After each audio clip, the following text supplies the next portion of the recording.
आपकी क्या सेंस है, बिकॉज इस हफ्ते तो US non farm payroll data भी है, एंड देन ऑफ कोर्स बहुत जल्दी हम सितंबर में जो यूएस फेड मीटिंग है उसकी तरफ यहाँ पर ध्यान देना शुरू कर देंगे।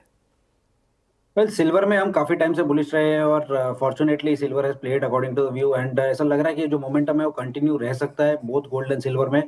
मुझे लगता है कि 40 के ऊपर का जो ब्रेकआउट है वो करीब करीब 14-15 साल बाद आया है और ये मोमेंटम अगर होल्ड करता है एक आध हफ्ते भी तो 42 and eventually 44 half levels is inevitable. तो अब ये दिवाली तक वेट कराएगा या क्रिसमस तक वेट कराएगा, that is anybody's guess, because silver का मोमेंटम हमेशा जी आप जानते हैं कि जिस स्पीड में बढ़ता है उसी स्पीड में वो करेक्ट भी कर सकता है।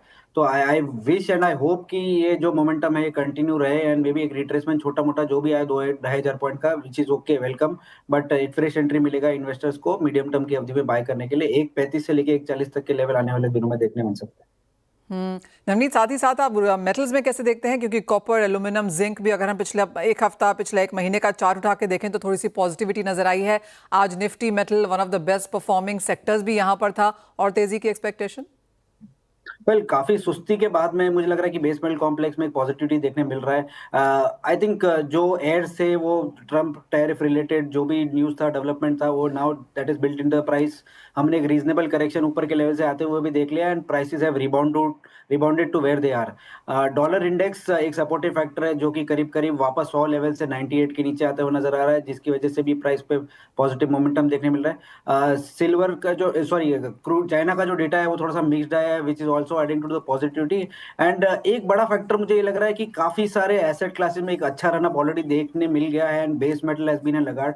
तो यहाँ पर स्मार्ट मनी जो है अब यहाँ पर बेस मेटल कॉम्प्लेक्स को चेज करना शुरू करेगा which could add to some gains. तो मेरे हिसाब से कॉपर एंड जिंक दोनों ही पॉज्ड है मीडियम टर्म की अवधि में एक अपसाइड के लिए and may be 928 and 940 could be the upside for copper and 285 295 is where we are seeing zinc.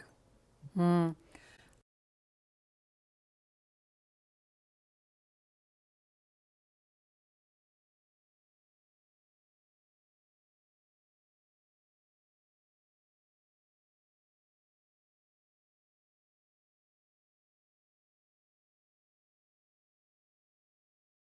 लगता है रुपया अपना नियर टर्म लो बना चुका है।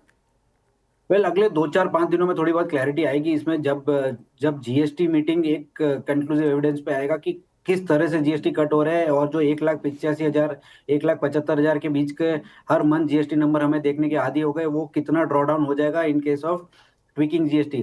थोड़ा सा पॉपुलिस्ट मेजर है पर वन टाइम बुलेट हमें ऑलरेडी प्राइस में बिल्ट इन होता हुआ नजर आ रहा है।